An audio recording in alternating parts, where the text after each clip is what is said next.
sanar nuestro niño interior. Todos tenemos esa parte que en psicología le llamamos el niño interior y también se le llama el yo real. Todos lo tenemos. Es nuestra parte, cuando hay un yo real o un niño interior sano, es esa parte nuestra espontánea, realizada, que siente y expresa sus sentimientos. El niño interior es sano, es cariñoso, sincero, generoso. Es el yo profundo, es nuestra parte más profunda, más íntima. Es un niño interior, una parte nuestra que disfruta estando solo. Y también disfruta compartiendo con los demás. Es capaz de estar solo y disfrutar y también de estar con otras personas, con otra gente y disfrutar también, seguir disfrutando. Acepta sin juicio ni temor sus sentimientos. Es la parte central de nosotros mismos. Es abierto y confiado, se entrega y sin temor, es confiado. Esa parte nuestra cuando está sana se entrega y a veces puede ser que reciba daño porque es una parte vulnerable, pero también se siente muy poderoso. A la vez que confía, se entrega y se siente vulnerable, sabe que es muy poderoso también, que nada ni nadie le puede hacer daño porque confía en sí mismo. Está abierto al inconsciente, a todo lo nuevo y por lo tanto está abierto a crecer, a mejorar. Y muchas veces no lo mostramos por miedo a ser heridos. Cuando hay mucho miedo, cuando esa parte nuestra no es lo suficientemente sana, no nos mostramos por miedo a ser heridos y mantenemos en privado esa parte de nosotros. Y es importante como adultos tomar conciencia de ello. Si yo tengo un niño interior, una niña interior un tanto ahogada, temerosa, bloqueada, es bueno que tome conciencia porque eso me va a dar lugar, a dar pie a que trabaje en ello y pueda llegar a liberar esa parte, como esta foto de la derecha. Hemos visto antes lo que era un niño sano, hemos visto las características y ahora vamos a ver cuando ese niño está en cierto modo ahogado. Es un adulto con un niño interior ahogado, es un adulto codependiente, es lo que llamamos falso yo. Puede ser una persona egocéntrica, tiene un yo egocéntrico que necesita ser el centro de atención, con un ego bastante alto. Y digamos que sería la parte no auténtica de uno mismo. Debajo de esa coraza o de esa careta que a lo mejor puede llevar una persona, un adulto con un niño interior ahogado, digamos que esa parte no auténtica. Debajo hay un niño interior que si se le mira y si se le cuida, puede sanar. Ese niño interior ahogado se muestra como envidioso, crítico, abusador, perfeccionista, agresivo o pasivo, pero no asertivo, difícilmente asertivo, que sería saber reaccionar en las situaciones de la forma más equilibrada y más adecuada. Pretende ser poderoso, pero su poder es mínimo, y es desconfiado, temeroso y a veces destructivo. Y sacrifica tanto el nutrir como ser nutrido. Le cuesta dar y también le cuesta recibir. Estas serían un poco las características. La mayor parte del tiempo se sienten incómodos, insensibles y vacíos. Y fíjate, esto es importante. Las personas que funcionan con un niño interior ciertamente ahogado, en una gran medida ahogado, funcionan muchas veces con una fachada de seguridad fuera. Tú los ves y aparentemente son personas que imponen o que son aparentemente fuertes, pero dentro guardan un niño temeroso y herido y miedoso. Y es importantísimo darse cuenta de esto si funcionamos así para poder equilibrar esas dos partes, pues serían como los dos polos de un continuo. En una parte, en un lado, en un polo estaría la imagen que quiero dar a los demás, de fuerte, de firme, pero dentro, en el otro extremo, yo sé, la persona sabe que dentro hay una parte que está temerosa, angustiada, y entonces hay un desequilibrio en esa persona cuando funciona así. Si funcionas con un niño interior, si tu niño interior fue de alguna forma en la primera infancia, se vio obligado a bloquearse, a ahogarse, seguramente aprendiste a callar y que lo tuyo no es importante. Y seguramente has crecido, te has hecho adulta y sigues funcionando con ese mensaje. Aprendiste a callar y que lo tuyo no es importante. Y es muy, muy importante darse cuenta de esto, porque en definitiva lo que aprendiste de ti es: no soy importante, los demás son más importantes que yo, no valgo, no merezco, etcétera, etcétera. Cuando fuimos niños, imagínate esta foto, esta niña, y ahí se ve su mamá está pensando en sus cosas, como tantos adultos hacemos, ¿no? Cuando hay niños pequeños y sin embargo estamos ahí en nuestras cosas. Y mamá, en realidad, lo que en vez de atender las necesidades del niño, lo que hace es que usa al niño para cubrir sus necesidades. Y puede ser que el niño se mueva o en la infancia esté en una familia incapaz de nutrirlo. Y el niño, lo que habéis oído esto de que los niños son como esponjas, ¿no? Los niños perciben todo, da igual, que a veces vienen parejas a consulta, a terapia, y me dicen: no discutimos delante de los niños, ellos no se enteran, se están enterando de todo, los niños absorben todo, un gesto, una mirada, una tensión en el ambiente, están captando, son esponjas. Por lo tanto, el niño intuye aquí, en esta imagen, el niño intuye la necesidad de la mamá y lo que hace es que se retira, no cuenta, hace aquello que la mamá espera, se porta bien o no escucha sus necesidades, porque si no, mamá puede sufrir un poco más y el niño percibe que la mamá está sufriendo y entonces empieza a acostumbrarse a hacer aquello que se espera de él o de ella. Y ahí inicia la negación de sí mismo. Puede que el niño esté en un ambiente triste, deprimido por alguna pérdida o desgracia, o bien porque la pareja, los padres no se entienden y en vez de cuidar y nutrir a ese niño, están en sus cosas, están en su dificultad, en sus carencias. Y entonces el niño aprende a que sus necesidades no son importantes, que es más importante lo que él está captando en el ambiente y es más importante no hacer ruido, no hablar, no pedir aquello que necesita para que mamá y papá, o mamá, si la ve sufrir, no tenga que estar pendiente de él. Es como que el niño empieza a cuidar de la mamá, en algún sentido, ¿no?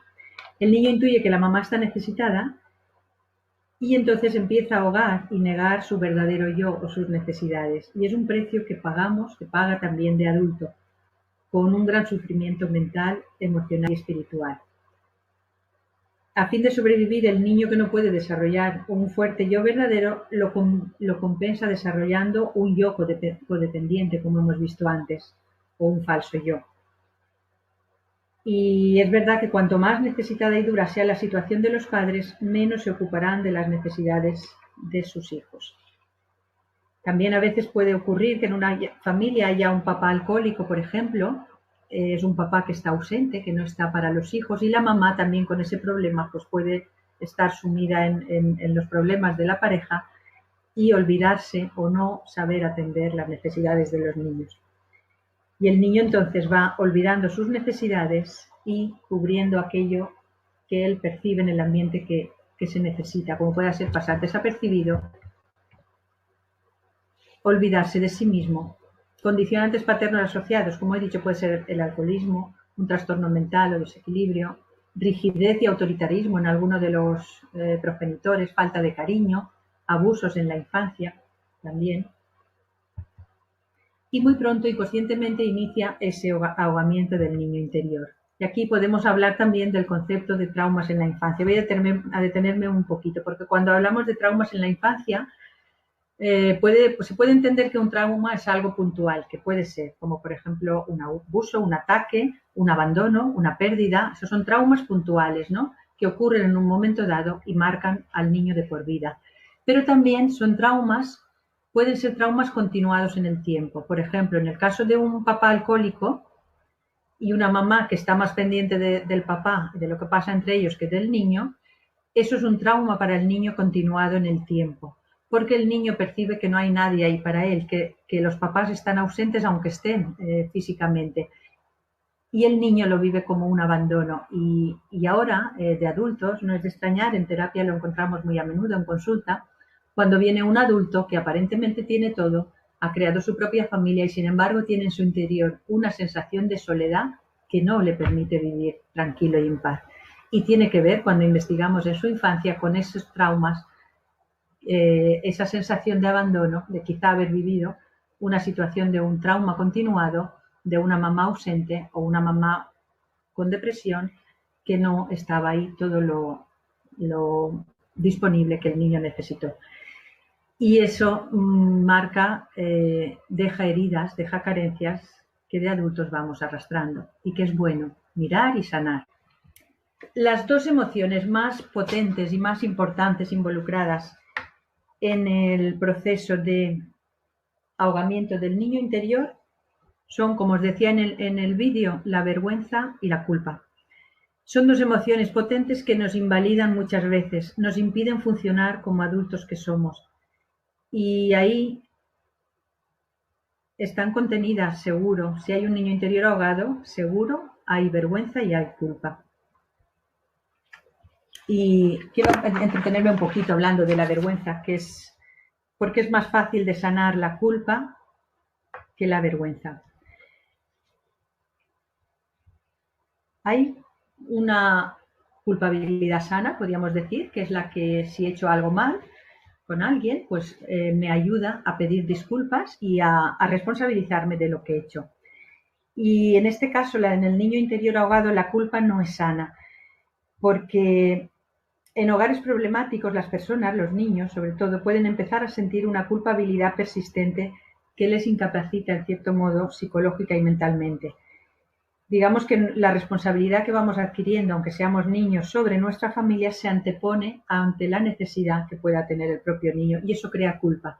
Si siento que tengo como niño necesidades, cosas a cubrir, pero veo que lo demás es más importante, me voy a sentir culpable de tener esos sentimientos de querer algo cuando no debería de tener esa sensación, no tendría que estar, y me empiezo a ocupar más de lo que pasa en el entorno que de lo que como niño pueda sentir. Bien, la vergüenza la experimentamos cuando sentimos que una parte de nosotros es defectuosa, mala, incompleta. Y da igual que ahora ya seamos adultos, porque si esa parte no está sanada, habrá momentos, habrá detonantes en que puedes conectar con esa sensación de estar incompleta, de ser mala, como he visto que habéis puesto ahí en el chat, de estar defectuosa. Y con la vergüenza nos llegamos a sentir con esta emoción tan potente muchas veces aislados y solos, porque además es un sentimiento que cuesta compartir. Es difícil de compartir con los demás. Me siento de esta forma, me da vergüenza. Es difícil compartir esa sensación de ser incompleta, de ser mala con los demás. Y por eso nos sentimos muchas veces aislados y solos. Y una característica de cuando sentimos esa vergüenza del niño ahogado, del niño interior ahogado, es que nos hace creer, tenemos la ilusión, la falsa ilusión de que los demás pueden leer a través de nosotros. Es que como que pueden mirar y ver nuestros defectos. Esa es la vergüenza. El temor a la mirada del otro, porque parece como que pueda leer en mi interior y puede ver lo mala, lo incompleta o lo inadecuada que me puedo sentir. Y entonces puede ser que proyecte esa vergüenza, la cambie y la proyecte al exterior, la convierta en rabia, resentimiento, desprecio, perfeccionismo, control, echar culpas a otros, etcétera, etcétera. ¿Y de dónde procede? Bueno, ahora vemos de dónde procede. Es una emoción, como hemos estado explicando, que embarga todo nuestro ser, que es como muy intensa, está asociada a la falta de autoestima y sentimos, como hemos dicho, una parte nuestra defectuosa, mala, y nos sentimos aislados y solos y la sensación de que los demás pueden leer a través de nosotros. ¿De dónde proviene nuestra vergüenza? Proviene de mensajes negativos que oímos sobre nosotros al crecer. Como, por ejemplo, no eres capaz nunca de hacerlo bien, eres un inútil, no te mereces tal, no te mereces ni el agua que bebes. No, de esas frases que cuando tenemos un niño ahogado en nuestro interior podemos recordar como si estuviésemos escuchándola todavía ahora. Son creencias y reglas de nuestros padres, mensajes que oímos de nuestros padres, pero que lo fuimos incorporando a nosotros mismos, lo fuimos incorporando, integrando como si fueran parte nuestra. Y de adultos seguimos funcionando así si no nos hemos parado a cuestionarlo. Son mensajes que oímos de que no éramos perfectos y válidos y como he dicho, lo creímos y lo incorporamos a nuestro ser.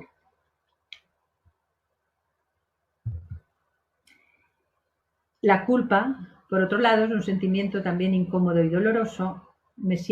El niño se puede sentir culpable respecto a la infelicidad de mamá. El adulto que tiene un niño interior ahogado ha aprendido a sentirse culpable cuando veía a mamá infeliz o triste o sufrir. Y esto le incapacita mental y psicológicamente. De hecho, hay adultos que vienen ahora a terapia y no tienen permiso para ser felices, para disfrutar, aunque la vida les regale, aunque la vida les vaya de maravilla. No se sienten merecedores de disfrutar, de ser felices.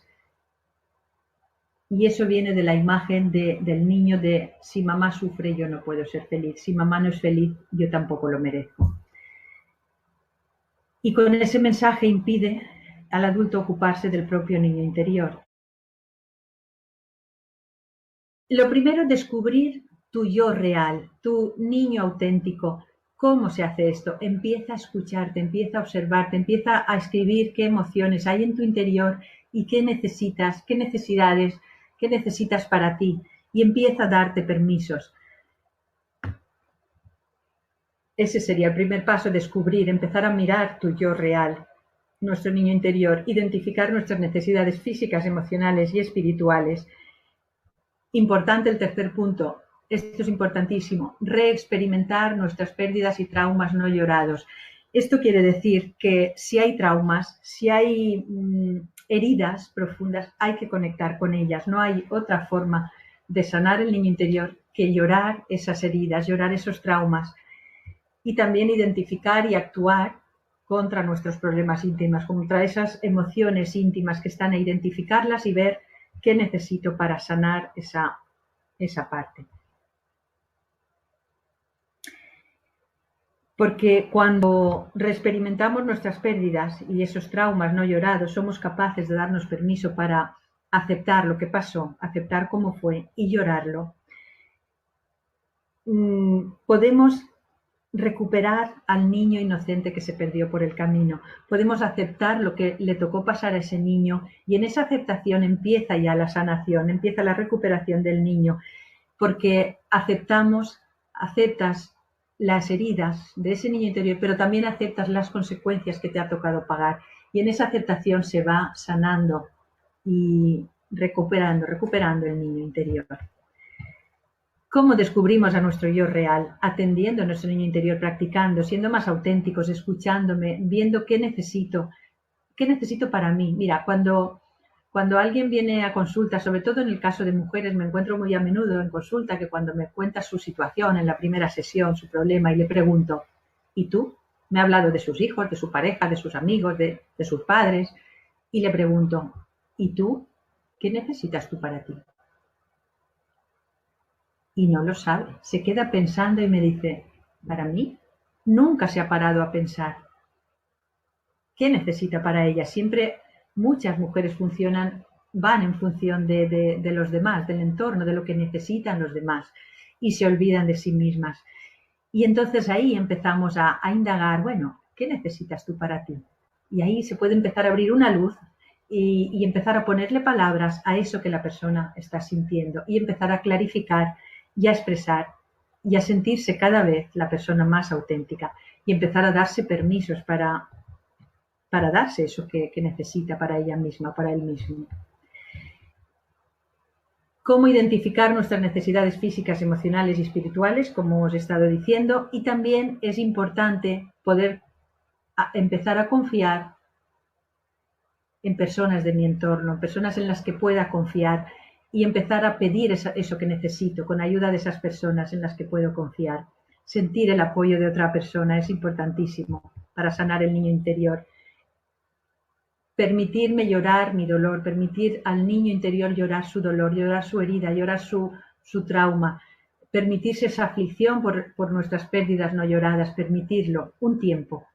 Para sanar hay que conectar con la herida y dejar salir todo lo que ahí se quedó bloqueado. lo que ahí se quedó ahogado, todas esas emociones, para que luego puedan dar lugar a emociones más sanas y más positivas. Y sobre todo, aceptar, como he dicho antes, aceptación de la inocencia perdida. El niño inocente se quedó por el camino muy pronto. Y ese niño aprendió a ser excesivamente responsable y excesivamente controlador. Es bueno aceptar eso, aceptar las consecuencias, llorar esas pérdidas, esas heridas y resurgir, cuidando, mimando, nutriendo al niño interior. Y estas 4 opciones o pasos se llevan a cabo de manera circular, no es lineal, no trabajo en una y ya está y luego otra, sino que trabajo en una acción y conecto con otra y doy el siguiente paso, y es como circular, descubriendo en una zona para conectar con la siguiente. Y poco a poco sanar así tu niño interior. Abrazarlo, nutrirlo, cuidarlo, mimarlo. 3 potentes recursos para sanar. Aparte de lo que hemos estado diciendo, te voy a dar 3 potentes recursos para sanar. Importantísimo. Buscar apoyo, como he dicho antes. Muchas veces el niño interior solo no puede sanar. Muchas veces yo diría que es muy difícil, si no imposible. Uno mismo es difícil que sea capaz de nutrirse de todo aquello que necesita para sanar adecuadamente y recuperar el niño interior. Es necesario contar con otras personas. Cuando nos exponemos y compartimos a nuestro niño interior con sus fortalezas y sus debilidades, la vergüenza empieza a bajar, la culpa empieza a bajar y vamos creciendo cada vez más en ese equilibrio interior que necesitamos. Por tanto, exponer y compartir a otros es un potente recurso, pero siempre y cuando sea con alguien en quien confías, con alguien que sabes que te va a sostener, que te va a apoyar y que te va a acoger en todo aquello que pueda ir surgiendo. Sentirnos aceptados tal como somos en un espacio de confianza. De ahí lo importante y lo enriquecedores y buenísimos y potentes que son los grupos de crecimiento personal.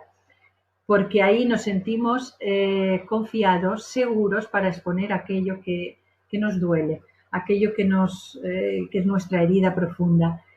Y sentirnos aceptados, no juzgados, es importantísimo. Mostrarnos tal como somos en un espacio de confianza va a dar pie a que luego pueda hacerlo fuera de ese entorno de seguridad, pueda eso extrapolarlo al exterior, a la vida diaria, a la vida normal, en el día a día con la gente con la que estoy. Pero es importante saber dónde puedo compartir esto que me está pasando para sanarlo. Y tiene que ser un espacio de confianza y seguridad. Otro recurso importante, y esto se da en los grupos, por eso la potencia y la fuerza del trabajo con grupos. A mí me encanta trabajar con grupos porque se avanza muchísimo más que en terapia individual. Y muchas veces es complementaria la terapia individual de la terapia de grupo. Pero la terapia de grupo es muy potente porque, fíjate, en el tercer punto, cuando escucho a otros contar su propia historia, acepto su propia vergüenza, acepto su culpa, acepto su herida, le ayudo y a la vez me ayudo a mí misma a sanar. O sea que es como una sensación que va y vuelve, es como tiene retorno. Si yo escucho a otra persona contar su historia, su carencia, su trauma, lo acepto sin juzgar, lo acojo, lo cuido, lo mimo, acepto esa vergüenza y esa culpa que puede sentir su niño interior, le estoy ayudando a curarse a él, pero también me estoy ayudando a mí, es recíproco y esa es la potencia de los grupos. Cuando soy capaz de compartir, soy capaz de sanar y así es. Pero siempre, siempre no olvides, en un espacio de confianza y seguridad, de protección. Bien, las 3 fases del proceso de recuperación son supervivencia. La fase de supervivencia es la fase la que nos ha tocado vivir, la que le ha tocado vivir al niño. El niño aprendió, no hay nada ni malo ni bueno. Nos vamos a quitar los conceptos de juzgar si fue bueno o si fue malo. El niño aprendió a sobrevivir con aquel entorno que le tocó y aprendió un determinado comportamiento, aprendió a bloquearse, aprendió a no contar él mismo, a olvidar sus necesidades, pero le sirvió. en aquel entorno le sirvió. Tenemos que dar todo por válido, porque así es más fácil aceptar y no querer que las cosas sean de otra forma, porque no pueden ser, son como son. Entonces partimos de que la primera fase es saber que lo que me tocó vivir, lo que le tocó vivir a mi niño interior fue supervivencia. Para sobrevivir en el entorno que me tocó, tuvo que pasar esto, tuve que sentir como sentí, tuve que incorporar en mí esas sensaciones para poder sobrevivir en ese entorno.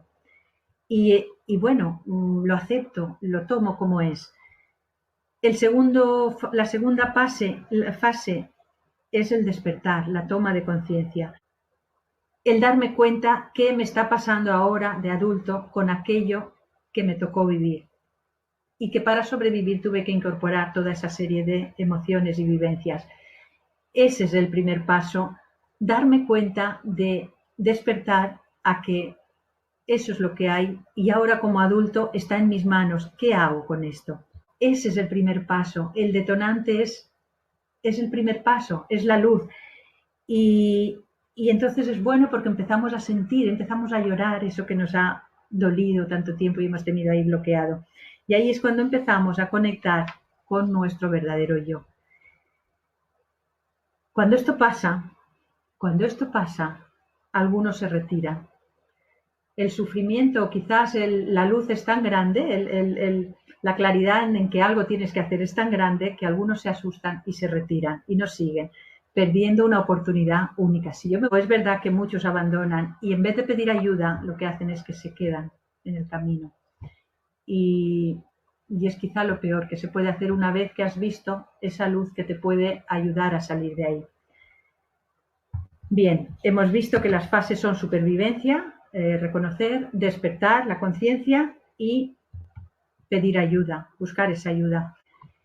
Solo es muy difícil, necesitamos el niño interior, un terapeuta con formación y experiencia, un grupo, una amiga, una persona que realmente sepa lo que estás pasando, te sirva de espejo, te sepa nutrir y también ser firme para guiarte en tu proceso.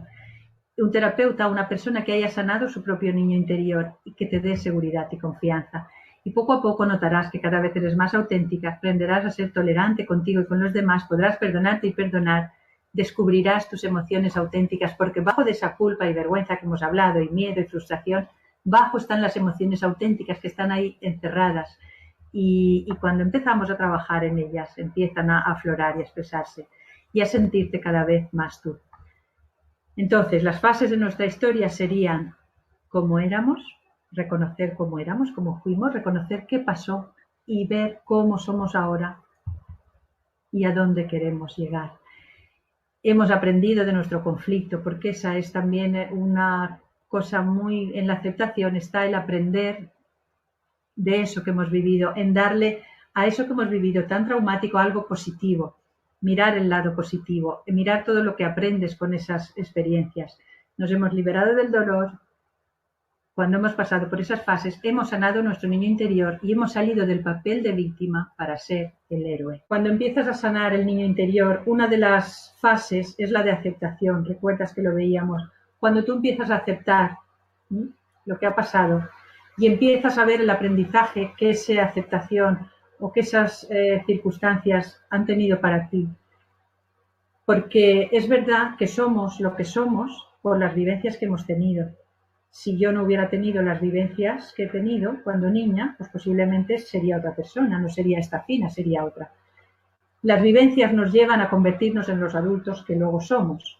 Las vivencias durante infancia, adolescencia, básicamente ahí. La infancia y adolescencia es lo que más nos va marcando.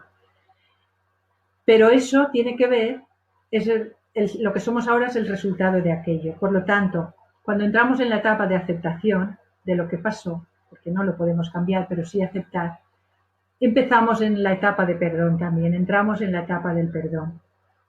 Y perdonamos a los demás, al otro, y también nos perdonamos a nosotros mismos.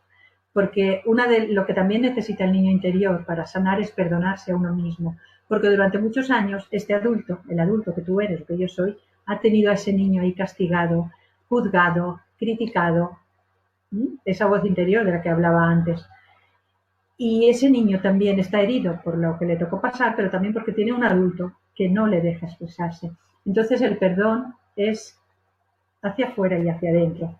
Perdono a lo que pasó, entro en el proceso de aceptación y de perdonar, y también me perdono por lo que le he podido hacer yo ya de adulto a ese niño, de no dejarlo expresarse.